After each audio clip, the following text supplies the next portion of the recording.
You've been conditioned to believe that the one-on-one meeting is a sacred space designed for your growth, a rare window of time where your manager's only priority is your career trajectory and your well-being. You've been told that a manager who spends the entire 30 minutes asking about your weekend, your hobbies, or your feelings is a manager who truly cares about you as a human being. But as you sit there, nodding along to stories about their latest home renovation or their child's soccer game, you need to realize that this warmth is often a sophisticated form of professional anesthesia. You think you're building a bond, but you're actually being systematically deprioritized.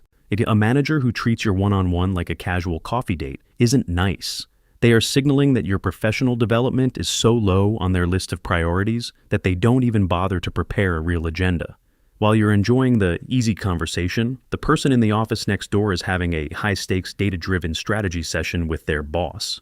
You're being liked while they're being leveraged. And in the corporate world, being liked is a consolation prize for people the company has no intention of promoting. The tension you feel isn't just awkwardness. It's the quiet sound of your career hitting a dead end because you've confused rapport with relevance. Think about the last time you actually tried to pivot the conversation toward your promotion or a raise.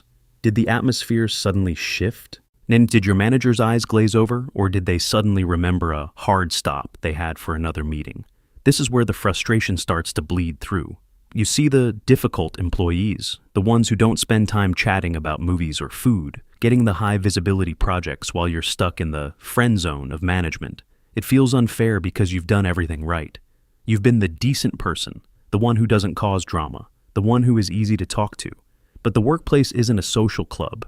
It's an ecosystem of power. When your manager spends your limited one-on-one time on fluff, they are effectively keeping you in a state of professional infancy. They are keeping you comfortable so that you don't ask the hard questions that would require them to actually advocate for you.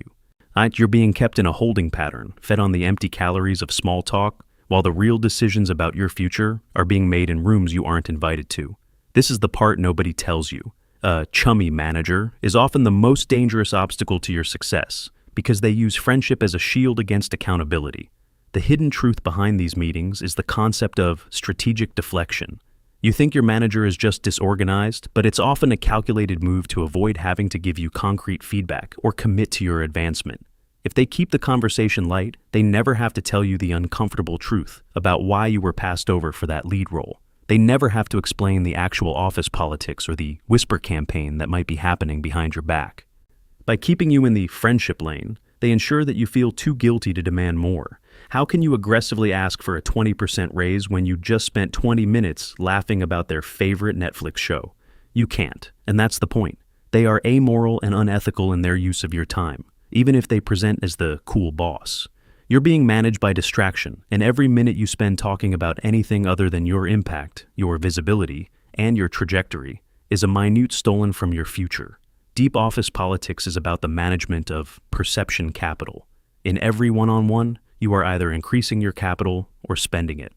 When your manager engages in micro-rejections during these meetings, like checking their phone while you're speaking or slow-walking your requests for resources, they are testing your boundaries. They are seeing how much of your light they can dim before you notice. Decisions about promotions and bonuses are rarely about who is the best at the job. They are about who is perceived as a power player. If your manager treats your meeting as optional or informal, they are signaling to the rest of the leadership that you are a support asset, not a strategic asset. You're the technical guru who brings peace by fixing real problems. But because you aren't demanding a seat at the political table, you're being left in the server room. Decisions are made based on who is seen as essential to the next quarter's goals. If your one-on-one doesn't involve your manager asking you, "How can I help you remove obstacles to X?" then you aren't an asset to them. You're a placeholder. The reality shift happens when you realize your current approach of going with the flow is actually a slow-motion career suicide. You've been waiting for them to take the lead because they have the title, but in a toxic or even just mediocre environment, the manager's goal is to maintain the status quo with the least amount of effort. Your approach is failing because you've outsourced the leadership of your career to someone who is only interested in your human two-line reply levels of engagement. You have to reframe your understanding of the one-on-one. It is not a meeting with your manager, it is a meeting for your brand. If your manager starts the meeting with, "How's it going?" and you respond with, "Good, busy," you've already lost. You have to pivot immediately to the institutional impact. You need to stop being the person who sucks it up and waits to be fired for unemployment benefits and start being the person who is too expensive to lose. Subtle solutions are found in the way you seize the narrative before the small talk can even start. You arrive with a printed agenda, not a digital one that allows them to look at their phone, but a physical one that you slide across the desk. This one act of visibility immediately shifts the power dynamic. It signals that your time is high value. You move the communication from status updates, which could have been an email, to strategic inquiry. You ask, based on the company's Q3 goals, where do you see my current project having the most friction with the executive vision? This forces them to treat you as a peer in strategy. You are building relationships with them based on mutual advantage rather than casual acquaintance. You want them to feel a slight bit of pressure when they sit down with you. Not fear, but the kind of respect that comes from knowing they have to be on their game, because you are.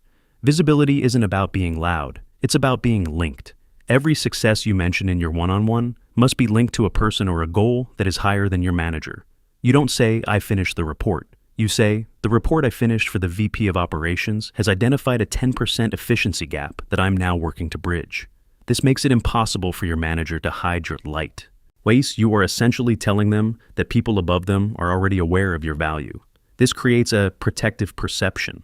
If your manager is toxic, they will be hesitant to target you if they know you have multi-point validation across the department. You are navigating the board by ensuring you aren't just a pawn in your manager's specific game, but a piece on the whole company's board. The part nobody tells you is that if your manager refuses to engage with your agenda, if they continue to slow walk your development, or if they consistently cancel your meetings at the last minute, they are done with you.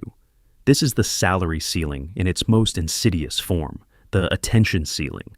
If they won't give you their focus, they will never give you their budget. This is when you must implement the parallel path. You keep the one-on-ones polite and professional, but you stop investing your genius in that specific relationship. You start fixing real problems for other departments. You build your market portability while still collecting your paycheck. You don't burn the bridge, you just stop being the only one maintaining it. Here's what actually happens when you start taking control of the one-on-one. A mediocre manager will either step up because they are impressed by your leadership presence, or a toxic manager will start to feel uncomfortable because they can no longer anesthetize you with small talk. If it's the latter, that is your signal to run. Not in a panic, but in a calculated strategic exit.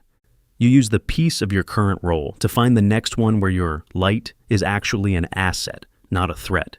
You realize that a manager who won't talk about your growth is a manager who has actively stunted your growth. You are a sovereign agent of your own career, and your time is the only non-renewable resource you have. The ending of this story is about the transition from being managed to managing up. When you walk into that room tomorrow, look at the chair across from you. That person isn't your friend, your parent, or your therapist. They are a gatekeeper. Your job is to make the gate so heavy with the weight of your value that it's easier for them to open it than to keep it shut. If they insist on keeping it closed with silent tricks and psychological warfare, you don't stay and fight, you find a different gate. The truth is that you are only as stuck as your options allow you to be. By professionalizing your one-on-ones, you are building the key to your own freedom. Reflect on this. Every 30-minute meeting is 0.5 hours of your life you will never get back. If you spend that time talking about the weather, you are literally paying for that conversation with your future. Stop being good at the small talk and start being great at the power talk. The world of high-level human behavior doesn't reward the decent person who stays quiet. It rewards the insightful person who knows how to command the room, even when the room is just two people and a desk. You've been managed long enough. It's time you started leading, even if you're only leading a 30-minute conversation. That is the first step to breaking the ceiling and stepping into the light you were always meant to have. Your career isn't a job, it's a narrative, and it's time you became the lead author. Turn off the comfort mode and turn on the impact mode. The meeting starts now. What are you going to say?